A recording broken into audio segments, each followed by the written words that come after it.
اس وقت دیش کی جو حالت ہے، ملک کی جو حالت ہے، دنیا کی جو حالت ہے، ہم اور آپ یوں ہی بیٹھ کر ان کا مقابلہ نہیں کر سکتے، یا صرف کانفرنس جلسوں سے ان کا مقابلہ نہیں کیا جا سکتا۔ میں نے اپنی تقریر کے اندر جو میں نے سوچا ہے وہ میں آپ کے سامنے رکھوں گا کہ ان مصیبت سے اس وقت ہم کیسے مقابلہ کر سکتے ہیں اور اس وقت کی تباہی سے ہم کیسے بچ سکتے ہیں۔ بڑی لمبی چوڑی بات میری نہیں ہوگی، اس لیے کہ ابھی اشعار اور شعراء کی مجلس میرے بعد بھی جاری رہے گی، آپ کو سننا بھی ہے۔ میں خود ان کا فین ہوں، میں خود ان کو اپنا بڑا بھائی دل خیر آبادی صاحب کا بچپن سے رہا ہوں، اور یہیں پر ہمارے ایک میرے ہی ہم عمر فردوس انجم صاحب بھی تشریف فرما۔ میرے بھائیوں، میں ان سے چھوٹا ہوں اور اکابر علماء کرام کا ان کی ایک شاگرد کی حیثیت سے میں یہاں پر بیٹھا ہوں۔ دو بات کہنا چاہتا ہوں، دو ٹاپک کے طرف میں آپ لوگوں کو لے جانا چاہتا ہوں۔ اس وقت کی تباہی سے آپ بچ سکتے ہیں تو صرف دو راستے، ایک راستہ تعلیم کا ہے اور ایک راستہ یونٹی اور اتحاد کا ہے۔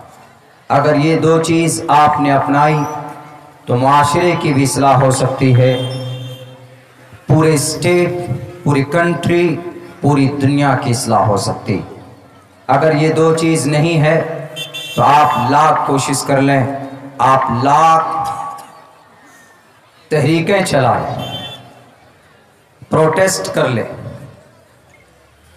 and they will be rejected، وہ سب کے سب بیکار، کوئی فائدے کی نہیں ہو۔ اسی لیے ضروری یہ دو چیز، ان دو چیزوں سے آپ کیسے پریشانیوں سے مقابلہ کر سکتے ہیں، بچ سکتے ہیں، میں بتاتا ہوں۔ تعلیم اس لیے ضروری، تعلیم میں دنیاوی تعلیم بھی ضروری ہے اور دینی تعلیم بھی ضروری ہے۔ دنیاوی تعلیم آپ کی شریعت کی تعلیم، آپ قرآن پڑھنا جانتے ہیں کہ نہیں جانتے؟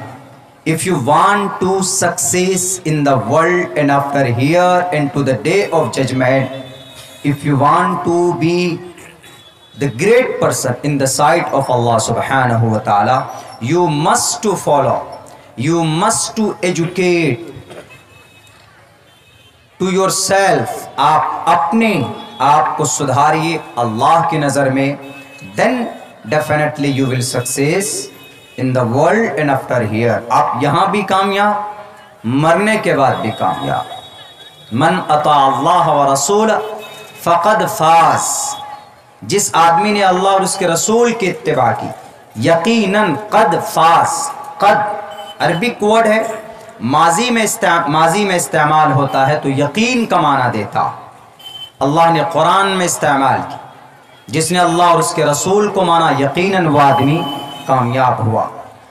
یہیں پر آپ اس دیش میں رہتے تو دنیاوی ایجوکیشن، اکیڈمک کوالیفیکیشن آپ کے لیے ضروری۔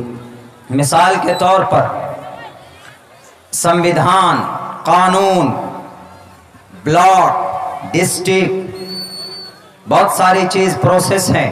آپ یہاں رہتے ہیں، آپ کو جاننا پڑے۔ ابھی ایک قانون بنا، کیا؟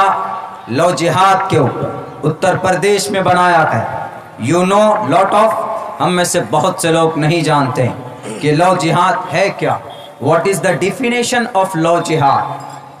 لو جہاد، لب جہاد، what is the meaning of love جہاد۔ بہت سارے نوجوان، کیا بہت سارے پڑھے لکھے لوگ نہیں جانتے، یہاں تک کہ کیرلا ہائی کورٹ نے کہا لب جہاد it has no reality, it has no meaning, اس کا کوئی مطلب ہی نہیں، اس لیے کہ یہ ایک صرف دشمنی، ایک عداوت کا نام لب جہاد رکھا گیا۔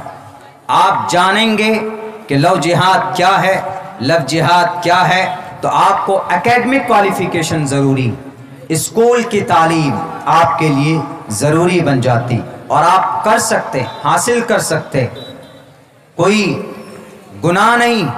اگر آپ دھارمک جھگڑے سے قوم کو بچانا چاہتے ہیں، ہندو بھائی کو بچانا چاہتے ہیں، اگر کوئی ودوان ہندو آپ کے بیچ میں نفرت پیدا کرنے کی کوشش کرتا، یہ دیکھو مسلمان نماز پڑھتا ہے، تو اگر آپ پڑھے لکھے ہیں، آپ جانکار ہیں، آپ گیانی ہیں، تو آپ اس کی زبان پکڑ کر کہیں گے کہ نماز پڑھنا کوئی پاپ نہیں ہے مہا پروش صاحب، نماز ہم پڑھتے ہیں، it is only I am a follower of Quran, it is only the command of Allah subhanahu wa ta'ala، یہ صرف اللہ تبارک و تعالیٰ کا فرمان ہے جس کو میں پورا کر رہا ہوں، ورنہ نماز پڑھنا اگر پاپ ہوتا، جرم ہوتا، گناہ ہوتا، تو آپ کے شاستر کے اندر ساستان کرنا پاپ قرار دیا جاتا۔ اور نماز کا آرڈر صرف قرآن میں نہیں، بلکہ نماز کا آرڈر آپ کے شاستروں کے اندر۔ آپ جواب جب دے سکتے ہیں جب آپ تعلیم یافتہ ہو، تب آپ کہیں گے کہ ہم نے قرآن میں پڑھا اقیم الصلاۃ، نماز قائم کرو، لیکن ہم نے وہیں پر دیکھا، ہم نے ویدوں کے اندر لکھا ہوا پتھما دارا کا جیوا، سیدھے کھڑے ہو جاؤ، دیو دیدین مجیتے جھک جاؤ، رکوع کرو، ترتیانن کونڈلاکار، قاعدہ اولا قاعدہ اخیرہ کرو، چتر تردیو چندر کا، شانتی کے ساتھ بیٹھ جاؤ، پنچم وندو سنیکتا، ایشور سے لو لگاؤ، یعنی قاعدہ اخیرہ میں بیٹھ کر درود شریف پڑھیں، اللہ سے، ایشور سے اپنے کنیکشن کو جوڑ۔ اگر نماز پڑھنا پاک ہے تو نکال کر پھینک دیا جائے اس منتر کو، اس شلوک کو، آپ جانکار ہوں گے تو آپ سمجھا سکتے، ورنہ تو نہیں۔